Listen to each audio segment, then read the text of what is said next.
Well, hello, it's Hamilton Fan 1705 here, and welcome to an F1 2014 season preview that I've decided to do. Where I'm basically going to talk about all the teams and how they've been doing in pre-season testing and how well I expect them to do for this season. Now, honestly, just to start things off, I have really been looking forward to this season. I think these new engine regulations really can make the racing a lot more exciting. And these engine regulations couldn't have come at a better time because obviously last year was probably the worst season ever since I started watching F1. It's quite a boring season, even though there were some exciting races, but not really any classics. But now to start things off, I'm going to do it in team order in the order they finished in the Constructors' Championship in 2013. First off, I'm going to talk about Red Bull. And obviously they have been a big talking point over the winter because obviously the problems that they've been having with the Renault power unit and the problems of their own that they're having that's not to do with the Renault power unit. To be honest, I think that by around maybe Monaco time, they will have this all sorted, and they're going to be winning races. Not sure if they're going to match the Mercedes teams, but I think Red Bull will win at least a race this season. So now let's talk about Mercedes. They have been obviously the favourites going into this season, but I wish everyone would just stop speaking too soon because in the F1 show, 41% of people thought Hamilton would win the championship. Please everybody just stop speaking too soon, because then that might put a curse on him, and so he doesn't. Obviously, I do really hope Lewis Hamilton wins the championship this year, because I have been supporting him for quite a long time, and I have been hoping he does it for quite a long time, and he's been wanting it for a while as well. And it would just be great to see him get a second title.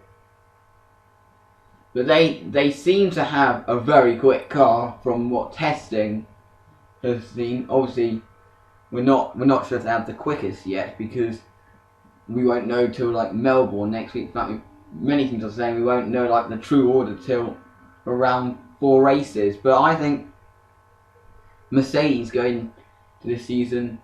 Also, I don't want to speak too soon, but they do seem to have a strong car.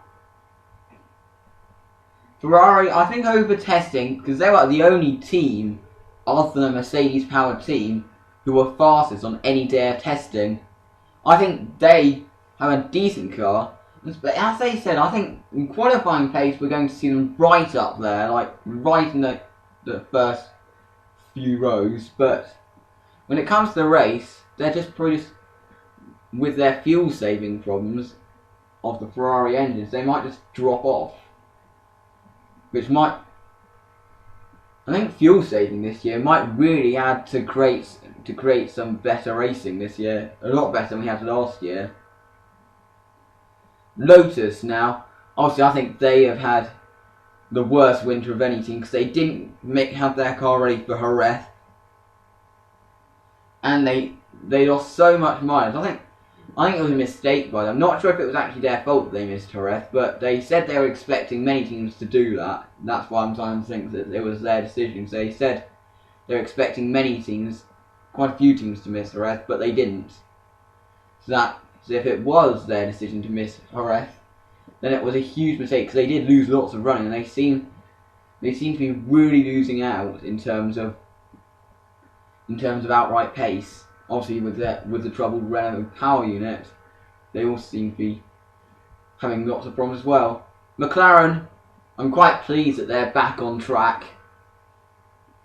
because after their difficult last year, I think they do have a decent car. What I'm going to be really interested to see is how Kevin Magnussen does, because obviously Hamilton joined the team in 2007 as a rookie, and he was in championship content. He was a favourite for the championship at the last race in his rookie season, and only bad luck stopped him. So you never know. Could be the same with Magnussen.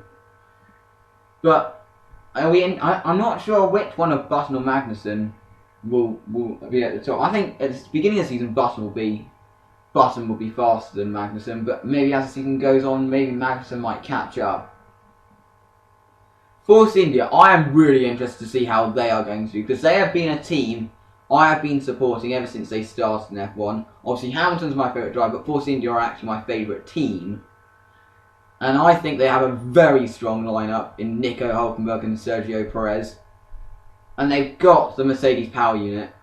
And I think not only might they challenge for podiums this year, but I think they could even challenge for race wins. I'm not sure if they're going to challenge for the championship. Obviously, that would be good. Also, I hope Hamilton was the champion, but I'd be really pleased if Force India won a race this year, especially with the lineup they've got. They've got two really good drivers that I do admire in Nico Hülkenberg and Sergio Perez. I don't know why Perez lost his seat at McLaren. I just really don't know why. But at least this McLaren's ditching is now Force India's gain, because they get a very good driver in Sergio Perez alongside the upcoming talent Nico Hülkenberg. But I have high hopes for Force India this year. I really hope they can win a race. Sauber, I think they have kind of been fairly average this winter. We've not really seen much of them this winter, or well, that's a bit weird in saying that. We've not really heard much of them. I think they've kind of had in like the same position they were last year in terms of where they are in the order. Toro Rosso, I think what I'm finding weird is Red Bull are having to ask their junior team, Toro Rosso, for help, when usually it's Toro Rosso looking up to Red Bull. And Toro Rosso have obviously had problems with their Renault power unit, not as much as the senior team, Red Bull, but their switch to Renault, I think, proving to be a huge mistake, because they are now at the back of the midfield. Williams, I have really high hopes for them as well. I don't admire them as much as Force India, but it would still be very good if Williams were back at the front. I think they've also got a very strong lineup in Felipe Massa. I think we could see him get his first win since 2008 in Brazil. And Valtteri Bottas, I think he was really let down by the car he had last year. It was such a shame we couldn't see Bottas' full potential last year. He consistently outperformed Maldonado, so I think Bottas is a very good driver. I think we could see him win a race this year as well. Now, finally, two more teams I'm going to cover. Marussia, they say they are targeting being in the midfield this year, but to be honest, I predict that they're going to stay at the back of the field. Maybe they could score a point. Maybe they might be a bit closer to teams like Toro Rosso, but I think they're still going to be like bringing up them, and Caterham will still bring up the rear. Caterham, obviously, I just mentioned them. I think it's going to be interesting to see how Kobayashi does at Caterham. But I still think Caterham, as I said, Caterham will bring up the rear. Marcus Ericsson, it's going to be very interesting to see how he does compared to Kobayashi. I was starting. At first, I thought maybe it was a mistake putting Ericsson in because I did watch GP2 last year. He didn't really have the best of GP2 seasons, even though he was quite unlucky in some parts, like in the Spain feature, which was a race he should have won. But it's going to be very interesting to see how he does against Kobayashi. So, now I'm just going to look at the calendar. So, obviously, the season opens in Australia next week. Obviously, I will be watching every race like I did before. I think we've got a very good calendar this year. Obviously, the two additions are Red Bull Ring and Sochi. I'm really glad we have the Red Bull Ring back, because it left the calendar before I got into F1, and I think it's a very good track. I've driven it on R Factor many times, and I've seen, and since its rebranding as the Red Bull Ring, I've seen quite a few races on YouTube about it, and I think it's a very good track. I think going into the Remus, it's going to be interesting on the first lap. We have seen chaos there in the past in F1, and the other addition is Sochi. And looking at the layout, I think it's going to produce quite an exciting race. I think, and just like the Remus in Austria, I think Turn 1's going to be interesting. I'm a bit scared what it's going to be like in the F1 2014 game, because it's a very long rundown and it might be a very good opportunity to dive bomb. But off of the Codemaster games onto the real F1, I think Turn 1's going to be chaos in that race. But the thing I'm disappointed about this calendar, obviously some people will really disagree with me on this, is the fact that Barcelona is hosting the Spanish Grand Prix instead of Valencia. Because unlike many, not only did I like Valencia, but it was actually one of my favourite tracks on the calendar. Just because I really liked its flow of corners. Even though it didn't produce the most exciting race, it did produce it didn't really produce some of it. Well, I don't know what the hell I was saying there, but some of its races weren't very exciting, but it did produce some thrillers, and especially 2012. And it's kind of sad that after they produced a thrilling race in 2012, and just 7 months later, it was in a state of disrepair.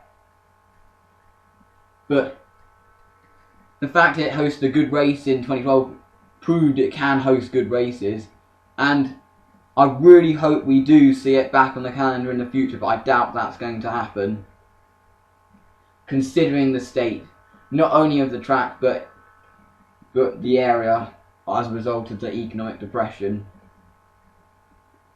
But I think aside from that, the calendar is very good. It's got all the best tracks such as Silverstone, Spa, and Kota. And I think it's good that Abu Dhabi is hosting the last race. I think it's really good. Basically, it's an interesting setting, but the sun setting on the 2014 season when it's in like the twilight race.